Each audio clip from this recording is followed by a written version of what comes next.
Patrocínio eVisa Immigration, consultoria para vistos e processos de imigração credenciada pelo governo do Canadá. Comente que assistiu a este vídeo do Canadá Diário e você terá um desconto exclusivo. Olá, meus queridos! Oi, pessoal! Estou aqui com a Marilene da eVisa Immigration. Hoje a gente vai conversar o passo a passo, né? A gente vai dar o caminho das pedras para migrar para o Canadá. Você tem interesse, conhece alguém que tenha? Então, como migrar para o Canadá? O passo a passo da imigração canadense. Né, Marilene? Isso mesmo. Vamos lá, roda a vinheta. Alguns anos atrás a gente fez um vídeo explicando como a gente fez para migrar, mas hoje a gente vai refazer esse vídeo, atualizando e mostrando os detalhes para vocês. O caminho das pedras, para quem quer começar, tá pensando, tem planos, ou tem algum familiar interessado. Então, a gente vai refazer esse caminho das pedras, a Marilene vai explicar pra gente, inclusive bem atualizado, e a gente vai ter uma boa visão sobre esse processo. Vamos lá, Marilene, explica aí pra gente. Então vamos lá. A primeira coisa é saber qual o programa que você é elegível. De preferência, a gente sempre foca na análise da elegibilidade para um dos programas federais. Por quê? Porque o programa federal é o One Step Process, ou seja, você vai se preparar, você vai aplicar e sua aplicação vai ser finalizada direto com o governo federal. Se você quiser aplicar para uma província, é importante saber que o processo provincial is a two-step process. Significa que você vai aplicar para a província, vai fazer o seu application package, vai aguardar ser nomeado pela província e quando você for nomeado, você vai ter que aplicar para o processo federal. A Marilene falou das províncias, para quem não sabe, assim, cada província do Canadá tem uma forma de imigração separada, né, independente. Isso. Né? Na verdade, são em média 5 programas por província, né? Então, por isso que a gente fala que o Canadá tem mais de 60 programas de imigração, né? Porque só contando as províncias e os territórios, nós temos 10 províncias e 3 territórios, e se cada uma tiver 4, 5 formas de imigrar, só aí já dá mais de 50, né? Então, fora isso, tem os programas federais também. Então, a primeira coisa que você precisa saber é qualifica para o programa federal, qualifica para o programa provincial, né? Qualifica para os dois e vou ter opção de escolha. Então, essa é a primeira coisa que você precisa saber. E como que eu faço para saber se eu qualifico? Ok, então assim, focando no federal, a primeira coisa que você faz é saber se você tem os pontos necessários para entrar no Express Entry.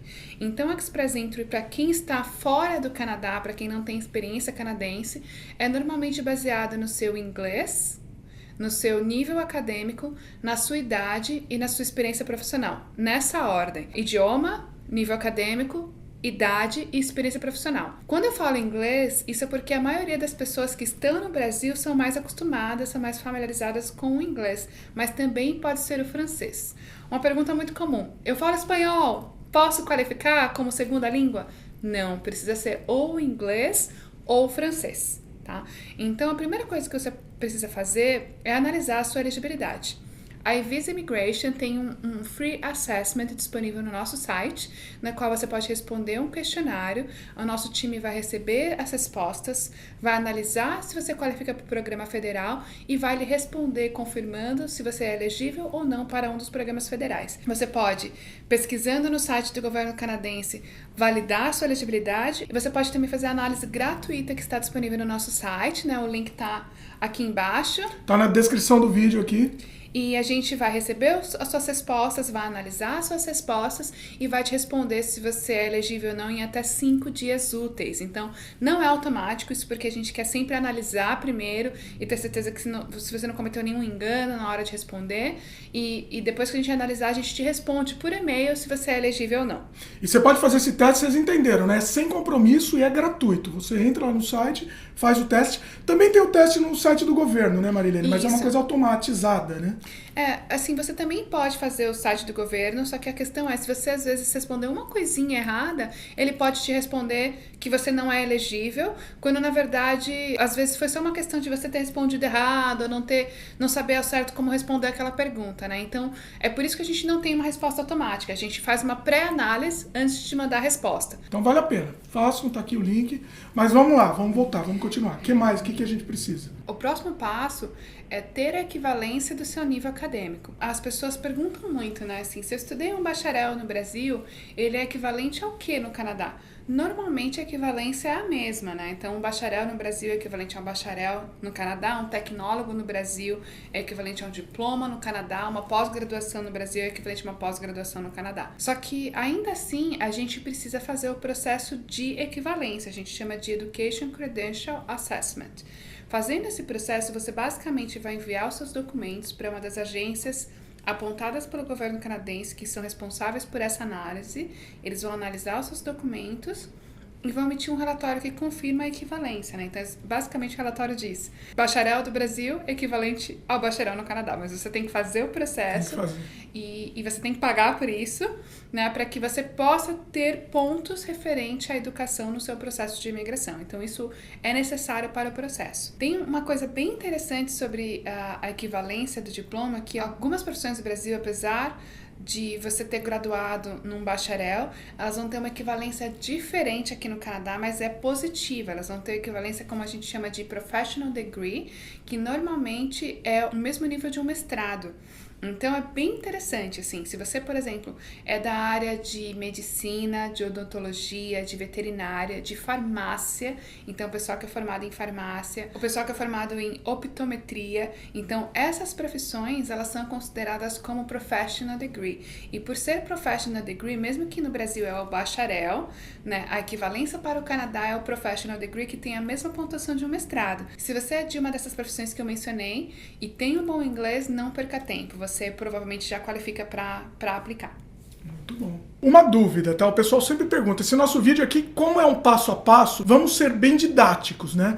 O pessoal pergunta assim, eu quero trabalhar no Canadá com construção civil, caminhoneiro, enfim, alguma profissão que não necessariamente precisa de graduação, né? E eu não tenho essa graduação. É possível imigrar, não? Então, para esses exemplos que você passou, a gente normalmente tem alguns caminhos disponíveis, só que para você imigrar sem ter um nível acadêmico, você possivelmente vai precisar do suporte de um empregador, né?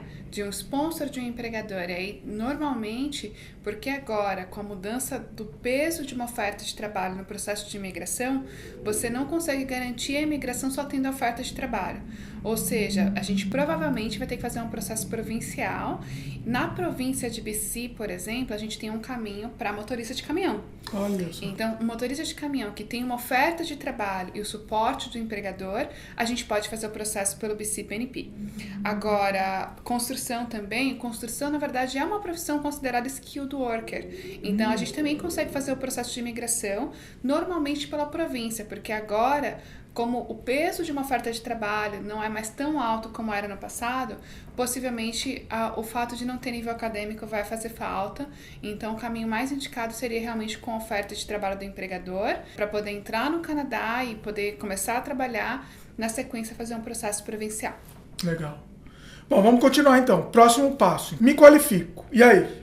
Então, se você já sabe o que você se qualifica, você obteve o seu teste de proficiência no idioma do inglês ou francês, né, o teste que é aceito pelo governo canadense, você fez o seu Education Credential Assessment, você já tendo a documentação que você precisa para criar o seu profile, né, todo o seu histórico acadêmico, profissional, suas informações pessoais, os seus documentos como passaporte, etc., você consegue criar o seu profile no sistema do Express Entry, né? Então, criando o seu profile, você vai ter uma confirmação de que o seu profile foi aceito e aí você já está no pool do Canadá e já vai estar participando das rodadas de convite. E aí, como é que funciona isso?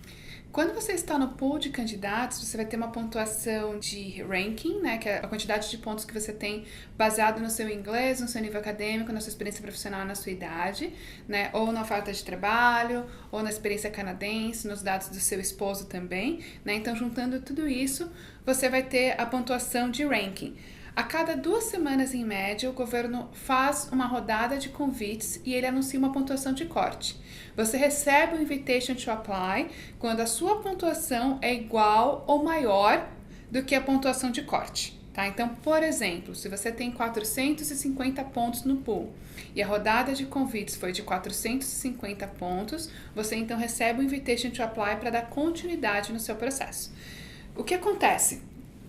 Quando você recebe o Invitation to Apply, você tem 90 dias para apresentar toda a documentação. Então, no passado, quando, por exemplo, você imigrou para o Canadá, você já apresentou toda a sua aplicação e enviou para o governo. Antes, né? Antes de ser aceito. Isso. E agora, na verdade, tem esse two-step process, né? Então, você primeiro cria o seu profile, você só lista as suas qualificações. Ainda assim, você já precisa ter o seu Education Credential Assessment e você já precisa ter o seu IELTS, né? Ou outro teste que é aceito para comprovar a sua proficiência no inglês ou francês, né? E uma vez que você tem isso, você já pode criar o seu profile.